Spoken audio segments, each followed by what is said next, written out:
everyone.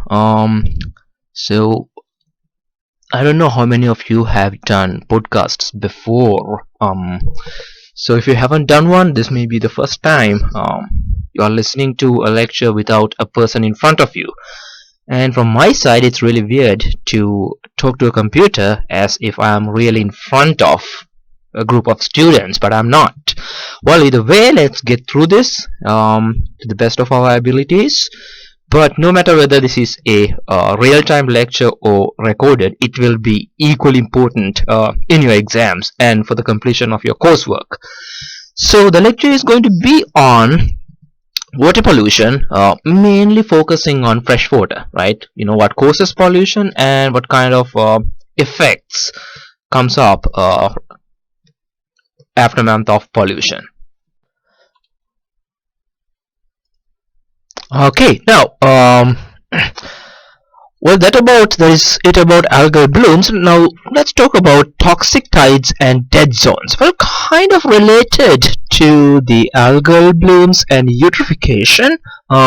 You can in fact consider this as an extreme form of algal blooming, or an extreme consequence of cultural eutrophication. So you may have heard about this term, tides, toxic tides and dead zones, and in fact in one of our readings, discussion based readings, we talked about the red tides. Okay, so we know how it happens. Well, in fact, it's a blooming of a deadly aquatic organism, most often deadly, fatal aquatic organism, fatal to the system, fatal to that aquatic habitat, to any occupant of that habitat. So red tides is a blooming of a deadly aquatic organism. Most often this organism is a dinoflagellate. Again, it's a smaller group of protist organisms, a microscopic unicellular organism. So you may ask, well, you should remember this. In fact, you may ask, how does the color come from? Where does the red come from, the toxic red tide? Well, from different forms. Primarily, the color comes from a particular pigment that you find in their bodies, right? A pigment that has a particular function in terms of being receptive to the light, processing what kind of lights that particular organism perceive in that particular habitat, and sometimes the color comes from the lysis of the cell and releasing this pigment to the environment. Sometimes even when the organism has this in their body, and the concentration of those organisms, live organisms, are so high, and the color of the organism, this becomes so conspicuous, it takes over the color of the entire water body. A blue, deep blue, clear water body, a clear coastal ocean can turn into bloody red because of these dinoflagellates. Okay, now what are dinoflagellates? I just mentioned that they are quite basal level, single cellular, microscopic organisms. Now dinoflagellates means two flagella. Flagella are tiny hair-like parts of the cell, organelles of the cell, which beats like whips, and using those beatings, those dinoflagellates can swim in the water. Now these blooms, these red tides and those toxic tides have become increasingly common in slow-moving rivers, shallow water bodies, deltas, areas where rivers flow into the ocean, lagoons, estuaries, bays, near-shore waters. Now you should ask the question, why most of the habitats in this list are estuarine, coastal areas where the river, the fresh water, meets the sea. Well, we know that rivers carry lots of nutrients and organic matter, right? So they carry it by supply from runoff, mostly, or could be a result of many non-point source pollution, or even sometimes near coastal point source pollution, where it doesn't have enough time for the river to recover from the impacts of pollution. So in either way, rivers generally carry lots of nutrients, right? Maybe to the river body itself that's minor, the impact could be relatively minor, but so many rivers actually join estuaries, lagoons, deltas, bays. So because of that, at the coastal environment itself, near the shore, the concentration of these nitrates and phosphates, so such nutrients and such organic matter, is quite high, way higher than the natural levels available in those habitats. When those concentrations of these nutrients and organic matter becomes way higher than natural levels, certain microorganisms, our dinoflagellate organism, the dinoflagellate microbe, can grow because of the ample availability of nutrients. One example, the one that is responsible for these red tides, these red toxic tides, is known as Pfiesteria. Okay, P silent, that's how you pronounce it. So this toxic microbial form can actually, they live only in marine areas, particularly in the near shore coastal areas, and they can increase in their numbers due to pollution. Of course, this is another form of eutrophication of the near shore and coastal systems. And these dinoflagellates secrete a particular toxin that is secreted to the water, and that toxin is a neurotoxin, which means it could damage the nervous system of animals. Now, with this blooming of these organisms, of course, that water body actually can be completely devoid of oxygen. I explained the reasons behind blooming and oxygen depletion. The same thing happens here. Well, extreme levels of depletion. What is the extreme level of depletion? Water becoming hypoxic. Okay, that is complete absence of oxygen. And anoxic is also a term that you can use here to indicate the complete absence of oxygen. Anoxic. So what happens when there's no oxygen, or very critically low oxygen? You get fish kills. Massive number of large fish, small fish, medium-sized fish dying and floating on the surface. These toxins that we talked about can also bioaccumulate and bioconcentrate in shellfish. You know shellfish? Well, those bivalves that filter water column trap organic food inside them. Well, not only that they can trap organic material suspended in water, they can also trap many toxins, contaminants, pollutants.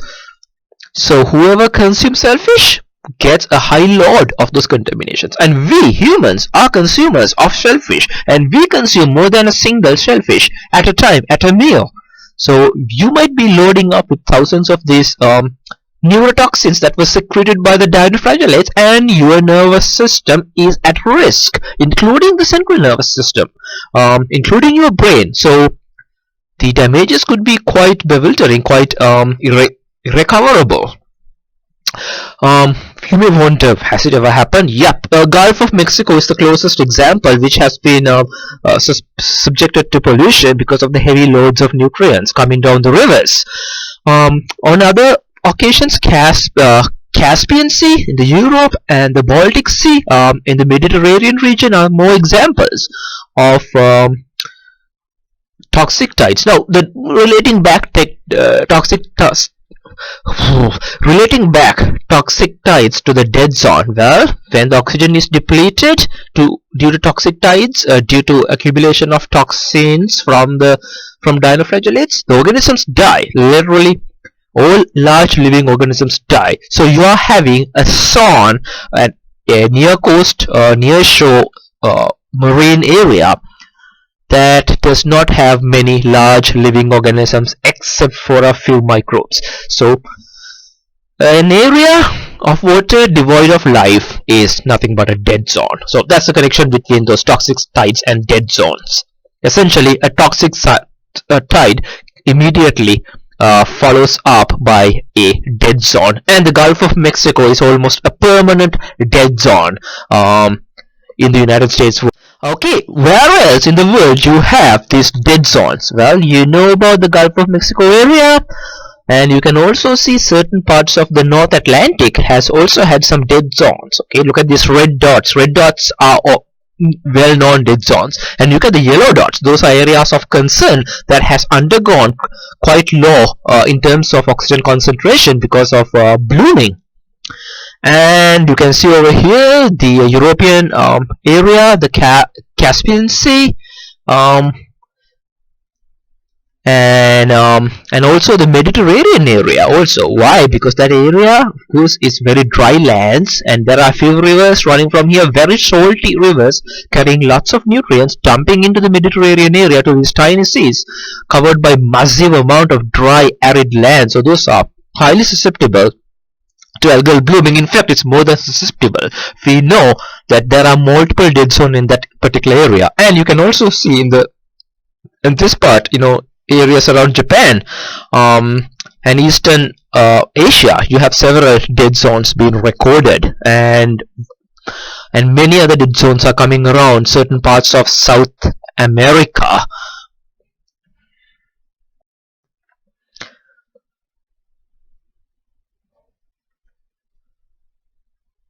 Now, let's talk about, let me take the pointer. Yeah, let's talk about other forms of organic pollution. Other forms of water pollution. Well, particularly inorganic pollutions. Inorganic means not organic, does not contain carbon compounds. So here we are going to talk about pollution happening by metals.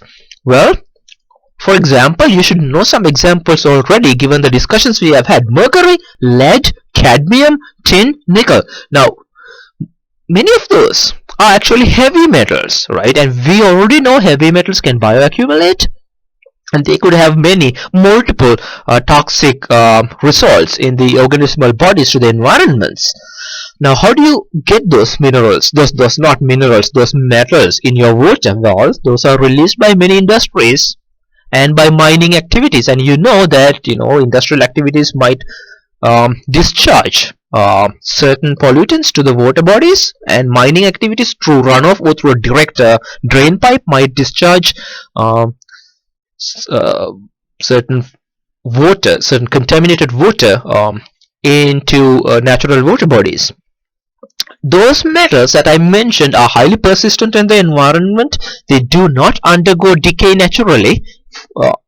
They could stay for millions of years. Certain heavy metals are so persistent. So if they persist, well, and they also resemble certain important mineral ions in our bodies, so they can actually bioaccumulate to higher levels in the food chain.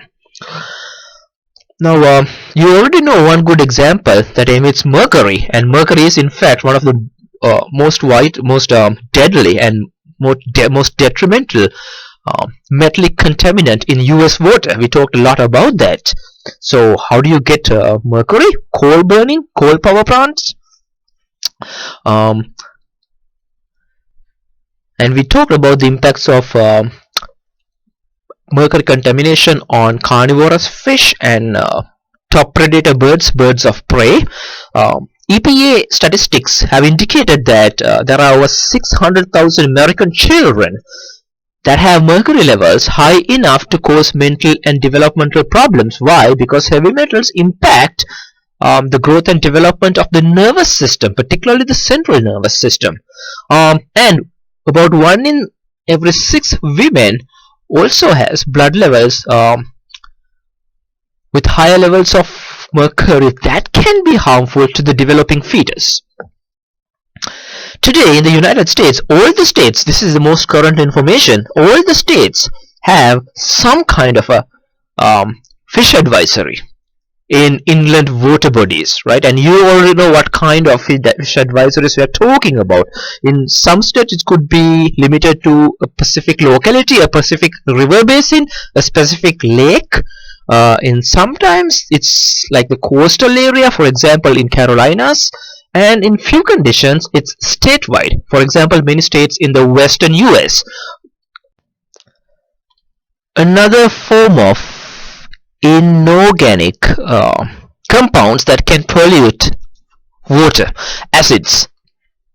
How do you get acids in water? Often as a result of byproducts of industrial processes, extraction of minerals, metals from ores, from mines, particularly coal mining has been recognized as an important source of acid that can get into your waterways.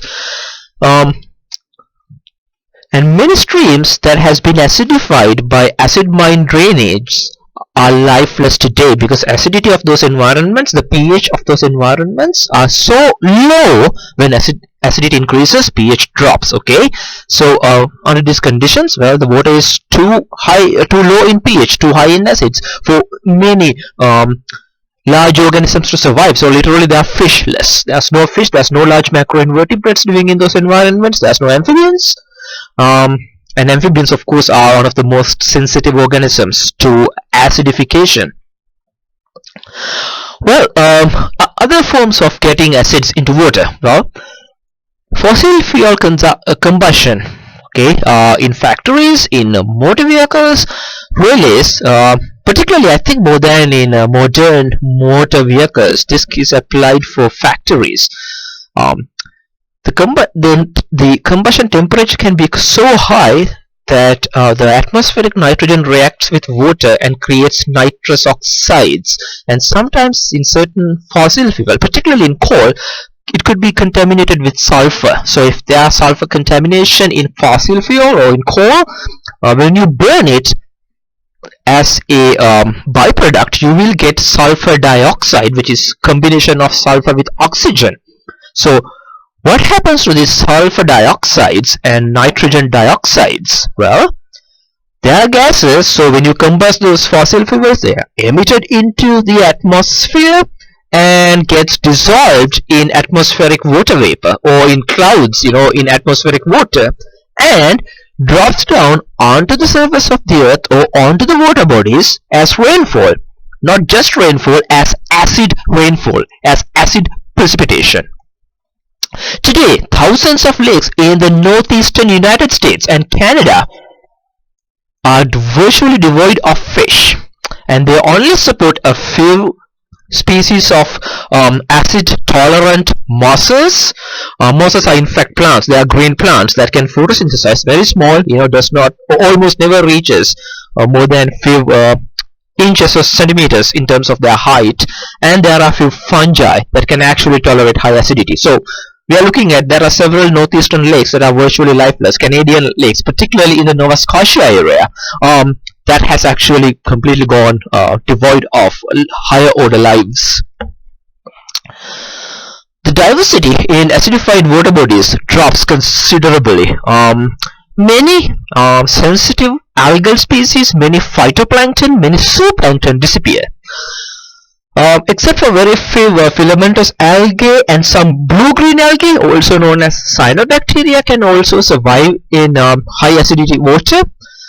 They actually, what happens to them now, those organisms have no competitors, have no predators, so they grow in their number in the absence of predators, natural enemies. And also macrophytes, large rooted plants that occur in the vicinity and around these acidified lakes and acidified water bodies are also going to disappear when with increasing water acidity. Well, and this is also bad news for many soft-bodied animals. Well, for example, soft-bodied animals with a shell like snails and crayfish. Why?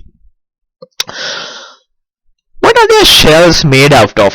Snail shells, crayfish shells, bivalve shells. The biggest constituent is, in fact, calcium carbonate. Well, take some calcium carbonates, limestones, and put some acids onto them. Take an eggshell, put some vinegar onto that. What happens? The eggshell dissolves. The same thing happens to these snails, these shell containing organisms. Well, When they lose the shell, they are losing a huge protection, and their soft bodied are open to the environment, particularly to the acidic water, where they actually perish. Well, we talked about fish. I wanted to mention a couple of more things about fish. Salmons, trouts, and roaches are particularly at risk from freshwater acidification, and there are a few large fish that are known to survive in relatively acidified water, like pikes and eel. Of course, those are known for high resistance to water pollution. And also, another bad news in terms of acidification of surface water is when water is acidified, that will acidified water can mobilize toxic metals from ground deposits. Okay, it could be acidified water running over a mineral bed, running through soil into the groundwater that contains metal deposits. So because of the high acidity, acids can dissolve certain solid state metals into liquid state solvents, into liquid state ions, not solvents, liquid state ions. So that can actually contaminate both groundwater and now, well, you have already learned a little bit about how organic wastes contaminate our water bodies, leading to water pollution. Well, now let's talk about how synthetic organic chemicals cause problems in natural water bodies. What are the examples of those synthetic organic chemicals that has been contaminating our water bodies? Pesticides, like insecticides, herbicides, plastics, pharmaceuticals, including certain hormones, antibiotics, and many types of medication that ends up in water bodies, and many other medical and medicinal products. How do you get pharmaceuticals in water bodies? Well, one obvious way is, from those pharmaceutical industries. If they do not properly dispose their water, if they don't properly treat their discharges before that effluvia gets into water, that's one obvious way. Secondarily, you may not even believe it, from your own home. Well, most of the pharmaceuticals you take, it could be a drug, a medicine, a syrup, an antibiotic, you name it, any medical product that you take, any excess is filtered off by your kidney, right? After it's impacting in your body, it ends up in your urine, and through your urine, those pharmaceutical products and sometimes hormones gets into the sewer system. And certain pharmaceutical products do not undergo biological breakdown within the sewer treatment system, so they might eventually end up in its usual chemical forms in our waterways. And two most important sources of toxic organic chemicals are: one, improper disposal of industrial and household wastes. When I say improper, well, the absence of multiple levels of sewage water treatments I just mentioned. It's hard to get rid of certain organic synthetic organic compounds unless you use specific steps. So existing sewage treatment plants, even in developing countries, those existing sewage treatment mechanisms, those procedures do not get rid of certain biomedical products. The other way is, of course, something you have already learned a lot over and over: the runoff from agricultural fields, feedlots, and particularly golf courses and lawns. And you may not know, golf courses takes tremendous amount of fertilizers, which is actually inorganic, but a tremendous amount of nematicides to kill nematode worms that infect grasses, molluscicides killing all the snails that eat the grass, lots of herbicides to kill any vegetation coming up. And you know how extensive golf courses are, so you have to continuously, daily spray these chemicals to prevent a single weed coming up, to prevent a single slightest damage to the grasses by pests, right? So golf courses are in fact a tremendous source of water pollution, unless of course they practice certain organic golf course management procedures, which are in fact in operation, but most of the golf courses in the United States do not follow those environmentally friendly practices. Chlorinated hydrocarbons, a very important synthetic organic chemical that has known to pollute our natural waterways. Well, you know an example already, DDT, a pesticide, a very successful pesticide that has actually eradicated malaria from certain parts of the world. Well, despite it being a very successful pesticide, we know it's been banned in most part of the world because its ability to persist and bioaccumulate in aquatic food chains. Aquatic food chains are overly susceptible to chlorinated hydrocarbons. And how do they actually impact biodiversity, organisms? Well, DDT and chlorinated hydrocarbons can in fact interfere with hormonal regulation. The hormonal system in human body, in fact in any organism's body, is known as the endocrine system. So these chemicals, these synthetic chemicals, can actually disrupt the actions of hormones. Therefore, chlorinated hydrocarbons are known as endocrine disruptors. So they in fact can interfere with any hormone regulated process, growth, development, cell repair, tissue damage repair, sexual reproduction. So many of those hormone regulated functions can be impacted by DDT. Now, one more thing about hormones. What kind of function do they do? Well, they in fact carry signals within your body at a slower rate, at a prolonged time scale, right? So does your nervous system, but your nervous system acts immediately, quickly, faster. But hormones carry signals slowly and last for a longer time. Now guess how much the impact can be when those hormonal signals are disrupted by DDT and similar chlorinated hydrocarbons. Effect can be long lasting and very damaging. Well, another pollutant of other type of synthetic organic chemical that pollutes our water, antibiotics. Where do you find antibiotics? Well, one, the medication you take when you have a bug in you, right? Against bacteria, that kills bacteria. Well, certain hand soaps actually have lots of antibiotics. Body lotions, toothpaste, of course, because those are certain ointments that you might apply to your body to get rid of bacteria. So therefore, producers puts tiny bit of antibiotics into those, and lots of those ends up through your sink into the sewer system and ultimately to the water. Certain antibiotics, like certain pharmaceuticals, do not decompose or through water treatment plants, so they end up in your water body. What happens when you have antibiotics in water? Primarily, antibiotics will keep doing what they are supposed to do: kill microbial organisms, useful microbial organisms in waterways, in our natural waterways. That's not the only problem. Look at the last sentence. Well, certain antibiotics can undergo chemical changes in the sewer system, right?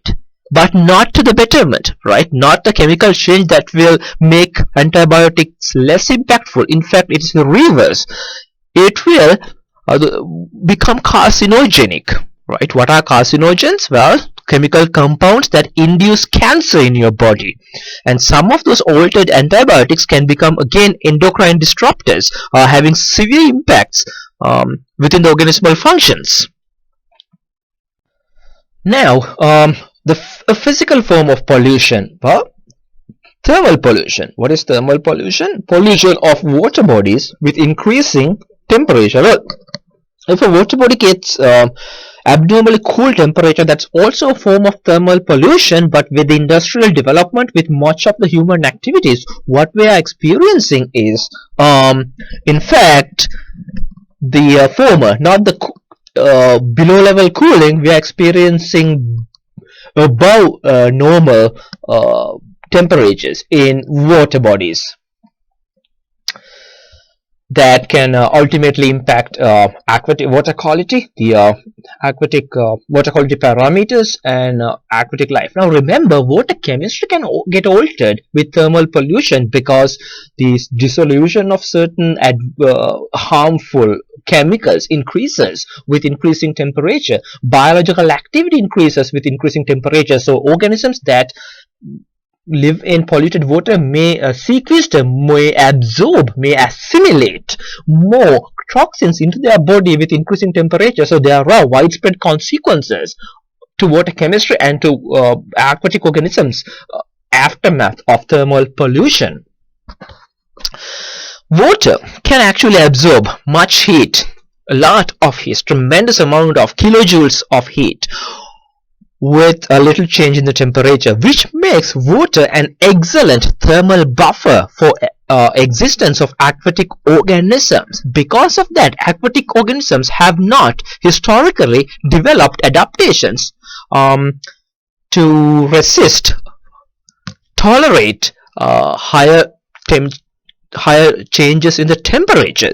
Okay, because of that, many aquatic organisms are highly susceptible even to the slightest change in temperature. Well, I mentioned about water chemistry and temperature. Well, increasing temperature is known to decrease the solubility of oxygen, solubility of many gases in water for that matter. So heated water has less oxygen for organisms to occupy. So species that are are highly dependent on high supply of oxygen, like large fish, can decline with warming water. Now you may ask the question, how do warm water end up in natural water bodies? Well, I mentioned that water is an excellent chemical that can absorb tremendous amount of heat. Okay, so industries that run on machineries use water to cool down those machineries, so that the machines do not get overheated. The same thing happening in your car radiator, except that you don't have water around your radiator, you have a coolant fluid. But in countries that does not undergo freezing, they do actually have water in the radiator rather than a coolant fluid, or rather than water plus something else. So the purpose here is water is an excellent chemical that can absorb heat. So whenever a particular machinery is heated with the industrial activities, you just send tremendous amount of water around that machinery, which absorbs heat. And what you do to this heated water? Well, most of the industries just discharge that to a natural water body, right? Now, for example, power plants require water for cooling purposes, metal smelters, oil refineries, paper mills, chemical manufacturing plants, steel manufacturing plants. So now there is another, well, aside from the obvious temperature increment with heated water, certain species actually may benefit from this higher temperature. Example is Florida manatees, an endangered species in the United States, an aquatic organism, an aquatic mammal. Manatees love warm water. Why? Warm water increases species reproduction, particularly of microorganisms, and because of that, that effect transcends down the food chain. So there's lots of food for manatees in warm water. That natural waterways that receive industrial thermal discharges. Because of that high water concentration and warm water, high food concentration and warm water, manatees in Florida is attracted to water that receives thermal effluvia. Now, what happens? What's wrong about it? Well, think about winter. Well, manatees actually during winter they move southwards to warmer areas. They avoid northern parts. But because of this, high temperature water patches, what we call them thermal plumes. Because of these thermal plumes, manatees may actually try to overwinter northern parts. Right now, think about this picture. a particular spot, a region of water, heated by a thermal effluvia, by a thermal plume. Now, naturally, that water gets bloody cold during winter, right? So, here we are looking at an ecological trap, trapping manatees because of temporary increment in environmental conditions, temporary creation of temporary enhancement of environmental conditions. So manatees are attracted to that. They try to spend their winter over there. What happens if the factory shuts down for winter? What if there was a power failure, some sort of a mechanical problem where the factory goes down? So the effluvia shuts off, so the temperature dramatically in winter drops from very nice 20s to nearly zero conditions. So now manatees cannot migrate backwards. It's too cold for them to move more southward, so they die. There are many instances in Florida this happened in the past because certain factories had to shut down their production during winter times. Now what do you do with this heated water? Well, the treatment is very easy. One, certain companies, certain industries actually use temporary water holding ponds where they allow the water to cool down. Well, remember, this is water. Water holds on for temperature for quite a long time, so it may take a longer time for the water body to get cooled down. But this is something you can actually work, and of course you can release water from the holding ponds smaller volume at a time, so overall it does not create a thermal plume. And sometimes there are actually cooling towers. Instead of holding water in a pond, they shoot the water through a tower into the higher atmosphere, where the atmosphere loses temperature or absorbs the heat from the heated water, and the cooler water gets back into the natural water body. Okay, now we recognized several problems associated with water pollution, sources of water pollution, and impacts of water pollution. Now, how do we manage these problems? How do we mitigate this? Well, in the United States, there has been an important enactment of a legislation called the Clean Water Act in the year of 1972. This act was established in the United States actually to safeguard many sources of water. Through this Clean Water Act in the United States, a national pollution discharge system was established which required a permit for any organization, for any industry, for any municipalities like a city to dump wastewater into the surface water bodies, and also anyone who dumps wastewater to a surface water body was required to disclose of what is being dumped. So you require a permit if you are dumping wastewater. 1, 2, you need to disclose what you are dumping, right? What are the constituents of your wastewater specifically, right? So now because of this, because of the second one particularly, when you are disclosing the pollutants, the governmental agencies, regulatory bodies like the EPA and state level water conservation agencies like TDEC in the Tennessee and South Carolina DHEC in South Carolina, they actually because of this state and federal level regulation, those entities that could potentially discharge pollutants to water had to improve the quality of their effluents, right? Now, before the enactment of this Clean Water Act, before the legislation of Clean Water Act, guess what was the biggest problem in terms of water pollution? What was the biggest source of pollution? Well, this is sewage water, right?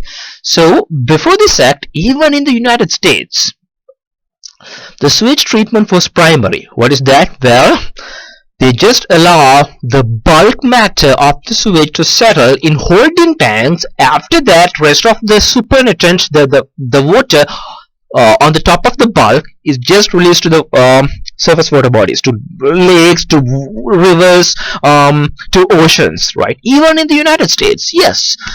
Now, because of this regulation, they were required, cities, industries were required to treat their wastewater, for their sewage water. So, because of that, the tertiary level treatment that you have witnessed in the lab was established in many municipalities, many cities, many parts of the United States. Well, parallel to this, many other developed nations like Japan, Western Europe, and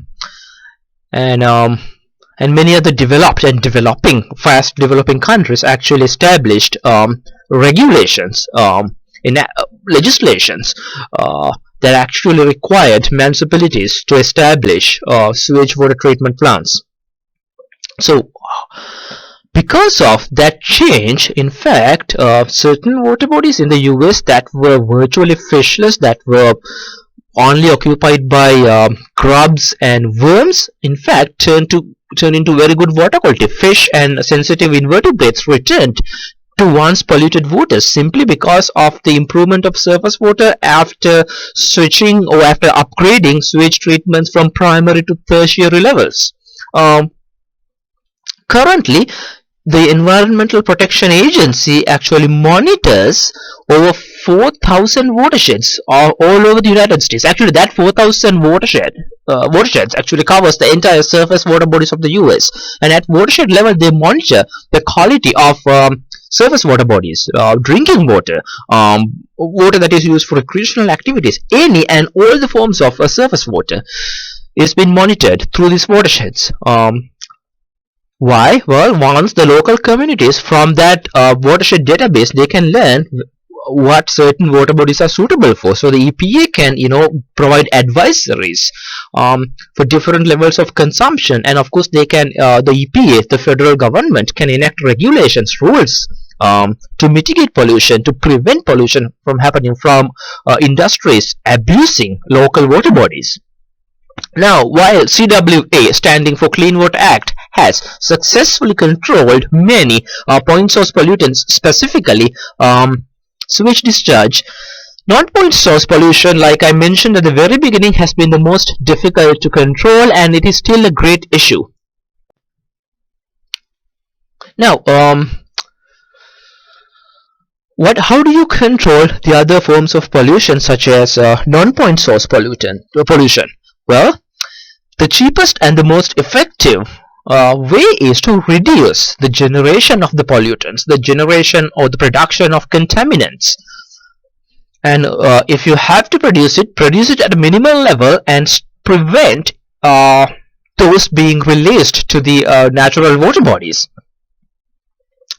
For example, the almost global elimination or use and production of chlorinated hydrocarbons is a great example, which actually is the best way to get rid of it. It's a very successful pesticide, but not to mention that certain pests actually gained a resistant to certain chlorinated hydrocarbons, like DDT, but it's a very successful pesticides. Even in certain parts of the world today, it can be successful, but many countries, many nationalities have signed an agreement to prevent the production of that, which actually helps certain ecosystems to recover from bioaccumulation related impacts.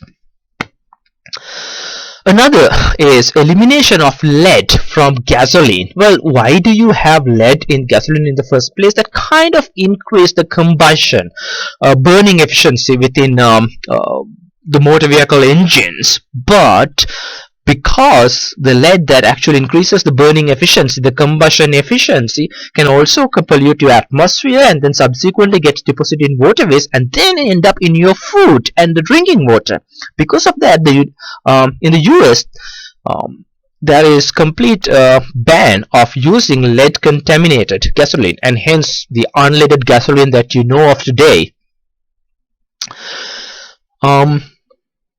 Another matter that needs to be addressed but has been addressed in certain states is road salts that you use to put on the roads during winter, so that snow actually, or the snow does not create snow and ice does not create hazardous driving conditions. Well, what the salt does, salt essentially contaminates snow and ice. Therefore, uh, it actually decreases the freezing point below 0 degrees Celsius. So therefore, you can actually drive in roads even under sub-zero conditions up in the northern United States, and the same thing has been practiced in many tropical and circumpolar nations to keep their roads driver safe. But what happens to this salt when the snow melts? It ends up in local wetlands, streams, lakes, and there are studies showing a higher amount of salt concentrations in local wetlands and streams, and that has led into dramatic decline in amphibian reproduction, because amphibians are highly sensitive to higher amount of salt conditions, high amount of sodiums and chlorides. um, there has been studies shown that we don't need to add, like there has been studies showing that you don't have to add higher amounts of salts to make those roads driver safety. Depending on the size of the road and depending on the temperature, you can actually dramatically reduce the mass of salt being added to the road. So that's one way. Two, mixing salt with sand is another option where actually you can decrease the amount of salt that is being added to the roads. Alternatively, you can have like ditches around the roads so that the snow melt actually gets into those ditches, and which can subsequently drain away from local water bodies. But reducing the salt concentration is possible. You can actually cut down the salt addition by 90% and still keep the roads safe to drive. And well, another important part that I have to mention over here in terms of reducing the source is establishment of sustainable, environmentally friendly integrated agriculture. I talked a lot about this during our agriculture lecture, and here I am just mentioning you a couple of examples. In the Chesapeake Bay of Maryland and in the Catskill Mountains of New York, in those two regions, sustainable agriculture has been encouraged by the local and state environmental conservation agencies, and as a result, as you know today, Chesapeake Bay used to be one of the heavily polluted areas because of agricultural runoff, but today is one of the most biodiversity rich areas thanks to the sustainable agriculture that has been practiced in certain parts around the watershed of the Chesapeake Bay. Another incentive that has been provided by the federal government to promote farmers to switch from industrial farming to eco-friendly sustainable farming is the Conservation Reserve Program, where farmers are encouraged to preserve the riparian zone and the uplands of wetland areas to protect those riparian forests, those gallery forests, and not to use those uplands for farming. Well, what happens when you use those riparian areas and wetland riparian environments for farming? Well, you are losing the natural forest cover. You are planting crops in those environments. Well, you add fertilizers, agrochemicals to those areas, and those chemicals ends up in your water. But if you preserve